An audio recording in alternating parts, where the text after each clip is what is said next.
from no time to me time, not just for moms, but for women everywhere and men too. I have men that pop in on this podcast too. So thank you for joining the Mompreneur Experience podcast. Let's jump right into this. I'm excited about this topic because it's some things that I have gone through that I want to share with you about my resiliency. So, today we're going to talk about resilient for the next. Resilient for the next. We all know life happens, things happen to us, challenges, expected and unexpected and expected challenges arrive. So, what does it look like to handle unexpected challenges and setbacks with resilience and adaptability? Sometimes we're resilient, but we don't know how to adapt, or what I like to call the pivot when things happen in our life. So, resilient for the next. What is your next? What is the next big thing or the next challenge that's happening in your life, or that you're approaching, or that's getting ready to happen, whether you know it's happening or it just kind of catches you off guard? How do you handle it when there are unexpected challenges? So I'm going to give you some tips and tools today that kind of help you understand that. I am that mom who not only wants you to win, because people want you to win. They say, I want to see everybody win. I do. But I don't want you to just win, but I want you to live. There's a difference between winning and living. So I don't want you to just live. I don't want you to just win, but I want you to live. But not only just live, as my husband says, I want you to be alive while you're living and not the walking dead, not just kind of operating through life, going through life and just making things happen or things happening to you. So, how are we able to handle the unexpected, the challenges? Are you resilient for the next? So, I'm going to help you out here. So, the first thing that I want you to do is that I want you to either shift your mindset or create a positive mindset if you don't have one. No, I'm not talking about being happy go lucky and acting like being oblivious to the world that's around you, like things don't happen, things don't go wrong. But I mean having a positive mindset when things do go wrong. So when I ruptured my Achilles, and I'm going to talk about that because that's just present in my mind, that's something that went wrong. It went terribly wrong. In a boot for 4.5 months, still going through physical therapy. But I had to shift my mindset from having the woe is me, pity party mindset to like, God, why did you do this to me? This is horrible. Why is this happening to me? I can't live. I can't do my job. I can't teach anymore. I can't drive myself everywhere. This is hard. But I had to shift my mindset to something positive. So to cultivate resilience by viewing challenges as opportunities for growth rather than insurmountable obstacles. So the challenges have to become an opportunity for growth. And you're probably saying to yourself, you know what? I don't see an opportunity for growth if you ruptured your Achilles and you were out for 4.5 months and couldn't teach and couldn't drive yourself and still can't dance yet, haven't been cleared to do that. How is that an opportunity for growth? I'm glad you asked, because that's what I asked myself. God, what am I supposed to learn in this? How am I supposed to get through this? What he taught me was, this is me shifting my mindset to a positive mindset. What he taught me was, Christine, I want you to learn how to allow others to do for you what you normally do for yourself. Now, there was nothing wrong with me doing these things for me, driving myself everywhere and bathing myself. There was nothing wrong with me doing those things for myself. But God is teaching me how to further let go, how to further release control. Being very transparent, I do have a challenge with releasing complete control over my life. I feel like if I have complete control, then everything's going to go right. And that's a negative. That's wrong. Because I promise you, God will throw stuff in there just so he can show you, you're not in control. So he taught me and is still teaching me what it looks like for me to hands off, release control, and allow others to serve me in a way that I normally served myself. And you're probably like, oh, I would love to be chauffeured around for the rest of my life. I would love for somebody to bathe me. And, like the movie Coming to America where Eddie Murphy had those women bathing. And I'm sure us men and women out here like would love that, right? But things that you normally do for yourself, allowing others to serve you in that way. Here's the catch. They're not going to serve you in that way, the way that you would do it to a T. They're just not. So when my husband was preparing dinner for the family because I could not get up and down the steps effectively to do it, or I could not stand on my foot, even though I had a scooter to kind of wheel me around the house, it still became uncomfortable or I was in pain. He had to serve the family by cooking for us. Was my husband a top chef? No, he's not. I'm going to whisper that. He's not. He can make little stuff. I've taught him some things and he cooks. But allowing him to serve me in that way, things that I normally do for myself, but in the way that he is able to do it.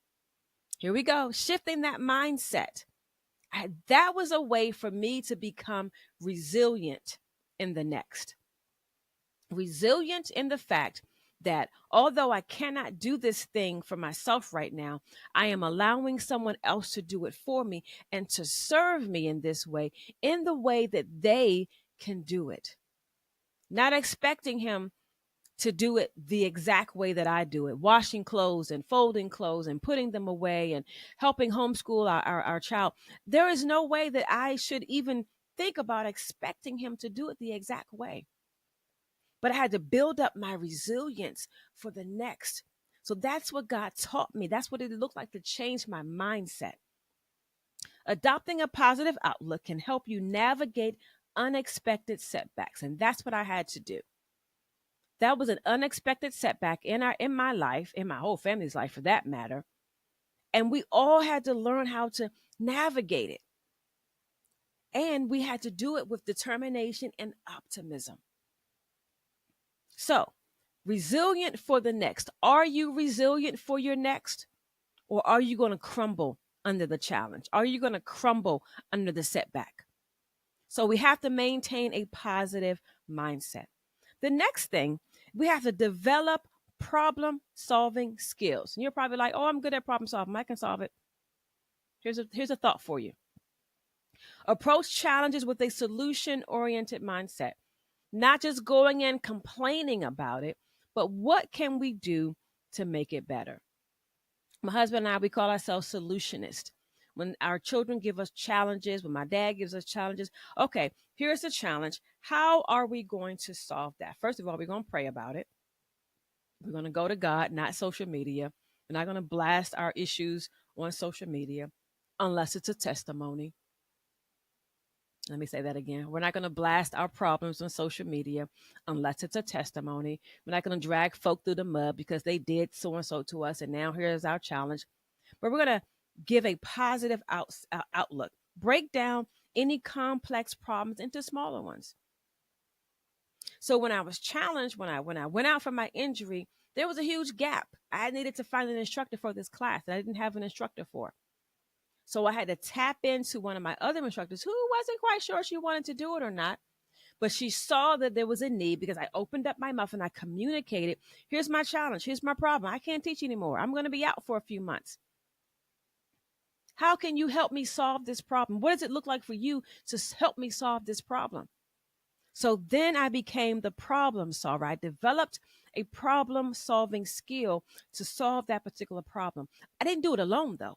I partnered with someone to help me brainstorm. I partnered with my studio manager to help me manage the daily tasks that I would normally do for myself, giving her more responsibility, knowing that she can do that. So by focusing on practical solutions, this is how we become resilient for the next. Don't wait till the next happens. Let's be resilient now. So by focusing on practical solutions, you can adapt a more effective approach to unexpected circumstances.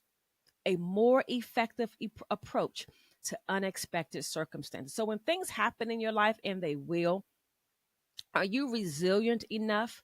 Are you able to adapt or pivot in that challenge? Or are you going to crumble and fall? Are you resilient for your next? Ask yourself, are you resilient for your next? The third thing I want to talk about is having a support system, a circle. I'm going to constantly talk about this until I drill it in your heads. You cannot operate in a silo. It doesn't work. It doesn't work. It doesn't work. You cannot operate in a silo. Life is happening around you, but are you showing up for your community? Or rather, is your community, do you have a community? Are they showing up for you? Are you in that space? Are you able to lean on your friends in your challenges? Are you able to lean on your mentor? Are you able to lean on your family? Are you able to go to fellow entrepreneurs without feeling threatened? Sharing your experiences, sharing your challenges with them. So, seeking a support system from your circle. So, to build resiliency for your next, you have to be able to maintain a positive mindset. You have to be able to develop problem solving skills. You have to be able to seek support from your circle. And lastly, you have to be able to stay flexible and adaptable. Are you resilient for your next? Are you? So I'm going to close out my podcast today because I want you to spend the next few minutes and I want you to embrace change. I want you to learn what it looks like to pivot. And I want you to be able to be resilient for your next. I thank you all for joining me today on today's podcast. But let me ask you, are you resilient for your next? What does that look like for you? I am Christine M. Psalms, the mompreneur coach, helping you to go from no time to me time. Until next time, stay blessed.